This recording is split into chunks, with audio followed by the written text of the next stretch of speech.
No quiero que se haga tanto esfuerzo para que después no aparezcan los resultados. 1000 veces he dicho que los altos precios de los combustibles no se deben a la ley 112-00. Oigan bien que lo estoy diciendo. Al presidente, sus asesores debieron haberlo aconsejado mejor. No es verdad que se deben a esa ley. No es que la esté defendiendo porque la hiciera yo y la sometiera yo. No. Es que esa ley funcionó como tal de noviembre del 2000, cuando se aprobó y se puso en vigencia, hasta el término del 2004. En el 2004, cuando llega el presidente Leonel Fernández, como el presidente Hipólito había negociado el DERE-CAFTA, pero no lo pudo poner en vigencia, porque el acuerdo entraba un año después.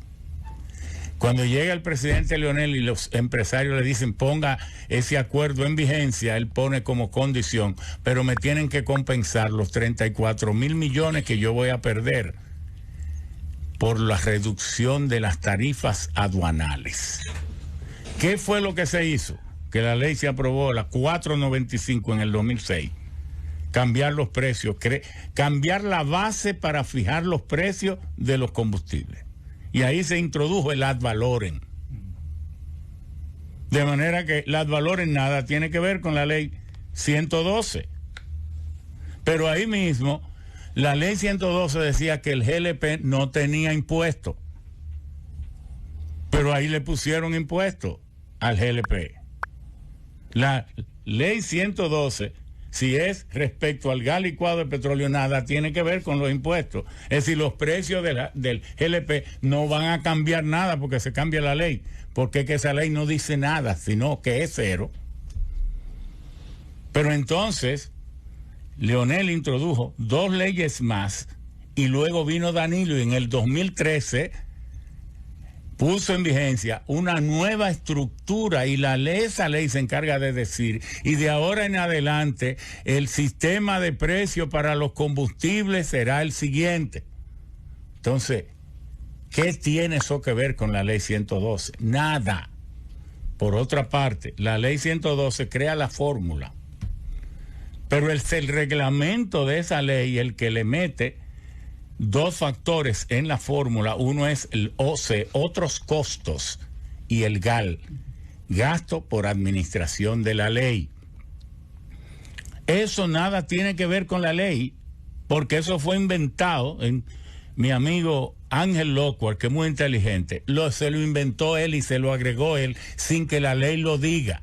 Entonces, porque se cambia la ley, eso no va a... Entonces, ¿por qué? ¿Cuáles son las cosas que tienen que ver con se lo voy a decir aquí claro, con los precios de los combustibles? Cosas que no están en la ley. Y entonces el equipo que asesora al presidente debe saber eso. ¿Cuáles son? Los márgenes de comercialización, lo que ganan los distribuidores, las marcas de combustible, lo que ganan las gasolineras y lo que ganan los transportistas. Eso no está en la ley no habla de eso. Esas son disposiciones que toma el Ministerio de Industria y Comercio y MIPYME. Eso se hace arbitrario. Es más, yo voy a decir aquí lo que nunca se ha dicho. Resulta que la refinería dominicana de petróleo, aquí solo habían 4 empresas que podían importar combustible antes de la ley 112.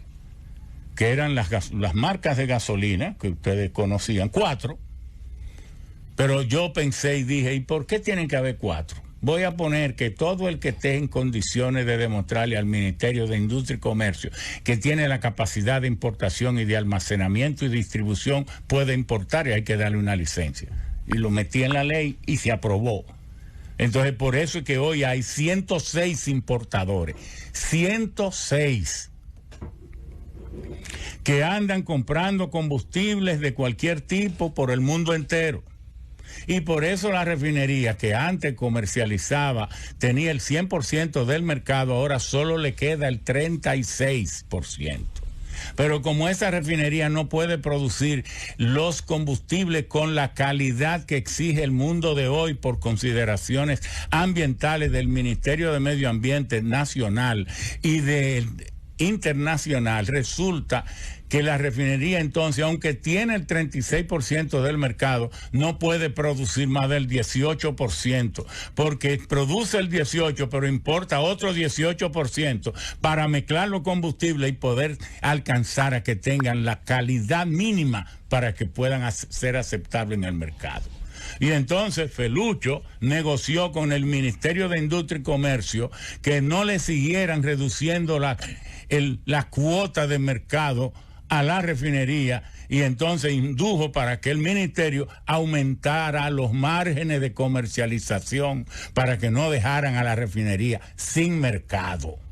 ¿Me entendieron cómo es la cosa? Y por eso aquí usted se va a Puerto Rico y las gasolineras, las marcas y los transportistas ganan solo el 12% del precio de venta del combustible, pero aquí ganan el 24%. El doble le está. Por eso que aquí las gasolineras son boutique, son pasarela de los más altos niveles de lujo, porque están lavando oro con combustible. Eso no está en la ley. Pero tampoco está en la ley las exoneraciones que le dan a la Barrigol, a la cervecería, todo el que es grande aquí tiene exoneración, de que para usarlo en su planta.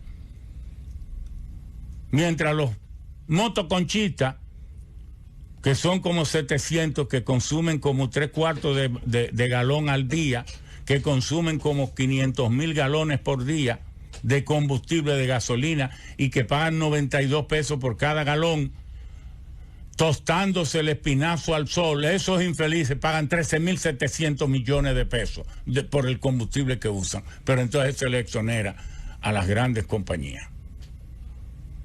Eso es lo que hay que buscar, ahí eso no está en la ley.